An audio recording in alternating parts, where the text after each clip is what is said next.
All right, guys. Today I'm gonna be doing a deck profile for you guys. It's a deck that I'm gonna be taking to locals this weekend. It's Counter Fairies.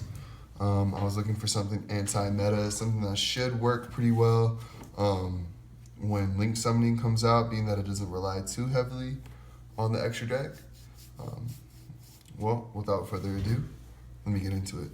I'm recording it upside down, by the way, because the camera, I'm using my phone and I don't have any other means of recording, so forgive me if it's a little weird at times. So I run 3 Bountiful Artemis, can only get 2 ultimate rares, got 1 common. I'm trying to work on hollowing this whole thing out, so there's gonna be a few comments.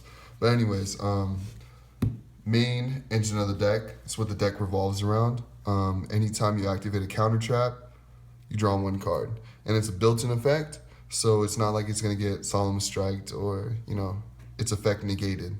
So that's a great thing about it. I also run 3 Guiding Ariandes. Another great card. Need 3 in the deck. Its effect is amazing. You don't have to, when it's in the Pendulum Zone, you don't have to pay life points to activate counter traps, and you don't have to discard to activate counter traps.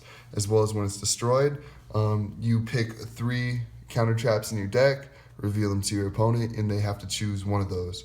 And you can add it to your hand and shuffle the rest back in. So it's a great card. I also run Luster Pendulum the Draco Slayer, mainly because he works really well with Guiding Ariande. His effect, he can pop Guiding Ariande and grab another one from the deck. When you pop it, you basically get a free counter trap out of it, and then you can Pendulum summon another level 4 monster after you activate another one. So it's really, really good.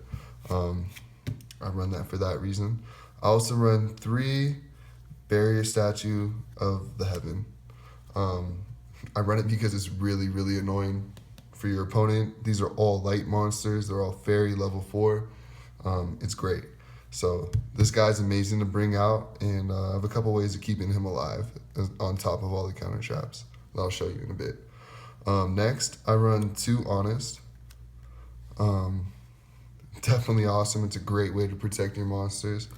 And if you need to, you can summon them, attack, and bring them right back to your hand. And I always thought that was great. Plus, his artwork is just fantastic. He's one of my favorite monsters. Next, I run 1 Summoner Monk because you might want your Bountiful Artemis out like right away. Sometimes you don't get him, so you have him in your hand, discard a spell. You're good. You can bring out any level 4 monster that you want out of the deck. It's usually Bountiful Artemis. And then 1 card that not too many people use is Absolute King Backjack. He's not a level 4, he's not a fairy, he's not a light monster, but when he's destroyed, let me read his effect real quick. When he's destroyed, I can excavate the top 3 cards in my deck and put them in any order that I want, and then I can banish him from the graveyard and draw a card. If it's a trap, I can go ahead and set it down. Let me read it right to you. I'm sorry. If it's a normal trap card, I can set it on my side of the field. Otherwise, send it to the graveyard. I think it's really cool that I can excavate the top 3 and put them in any order that I want. I don't really have any normal traps in here. I can add a Mirror Force or so, but it's unnecessary. But I put him in there just because it's a pretty good effect, and I can discard him pretty easily. Next, that's the monster lineup. Go ahead and move these guys out the way. Next, I run, for the spells, I run 3 Ties of the Brethren. A great card, definitely needed in the deck. Pay 2,000, target an Honest, any of your level 4 light fairies. Bring out 2 more of, anything, same rank, same type, same attribute, different names. Bring them out so I can have, 1 Barrier Statue of the Heavens, bring out an Honest and a Bountiful Artemis, bounce Honest back to my hand. I have protection. Next, I have 3 Mage Powers, not something that you usually see as well. 500 for each spell and trap on the field that I control. amazing. I can bust my guy up. If I have 2 of these out on the field, I can bring Bountiful Artemis up to about 7,000 attack. It's incredible if I have all my spell, trap, and pendulum zones filled. Be a little less when Link Summoning comes out, but that's alright. So that's why I run 3 of these. It's great to see. I run 2 Card of Demise for consistency, of course. No Pot of Duality. Thought about adding one of those in as well, but I feel like 2 is just fine. And then on top of that, I run a Dark Hole and a Raigeki for board wipes, because sometimes your monsters aren't strong enough. Sometimes they have out, a whole lineup that's hard to get around. So you just, pop them all. That's enough said about that. And then one thing different is I do run 1 mass change too. So I can bring out a light masked hero. So I do have that. Thinking about adding a form change in there as well, but I just don't feel like it'd be very consistent to bring out Dark Law.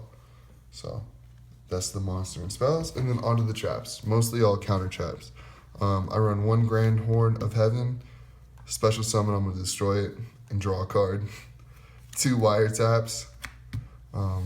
Anytime you activate a trap, I shuffle it back into your deck. 2 Trap Jammers. Anyone who activates a trap during the battle phase, negate it and destroy it. Another great card. I run 3 Dark Bribes. Protects you from any spell or trap. That's your Raigekis, your Dark Holes, Mirror Forces. So what it does is whenever a spell or trap card is activated, your opponent draws a card, and then you negate that spell or trap activation. And if you do, destroy it. I run 3 Ultimate Providences, another great card. When a spell, trap, or monster effect is activated, discard the same type of card and negate the activation. And if you do, destroy it. So when you have Guardian Ariande out there, you don't have to pay anything. So it's absolutely amazing. And then I run the Solemn Brigade, Solemn Strike 3, and Solemn Warning at 1. We all know what these guys do. Enough said there. But that's enough for the main deck. We'll go on to the extra deck. Sorry if it's a little long, guys. Just wanted to explain where I was going with all this. All right, so the extra deck is relatively small. Not sure what I'm going to put in here to fill it up, but like I said, it doesn't rely too heavily on the extra deck. It's just there. 1 Starlight Paladimo. Detach 2 XYZ materials. Target 1 face-up monster. Its attack becomes 0, and its effects are negated. And if it's destroyed by an opponent's card effect or battle, I can draw 1 card when it's sent to the graveyard. So I think that's really cool. Gagaga Samurai. Discard 1 XYZ material. It can attack twice. Any Gagaga card can. 1 Castel. 1 Utopic Future, because these are all the same rank. Okay? And now, a few more. I'm substituting a card. My Utopia number 39 is in the middle, so that's just my filler card. It's replacing it for the moment. Utopia Prime, S39 Utopia Prime, and then Utopia the Lightning. So I have 2 level 4s. Let's just say these are 2 level 4 monsters. Overlay, bring out Utopia. Bring out Utopia Prime with its effect, stacking on top of Utopia. And then you got Utopia the Lightning. You can use its effect twice. It's pretty great. So yeah, that's my deck, you guys. I'm going to be taking that to locals this weekend. It's been doing really well on YGO Lite. I don't have a computer, so I use YGO Lite instead of YGO Pro. And I forgot, guys. 1 Masked Hero Koga. Freaking awesome card.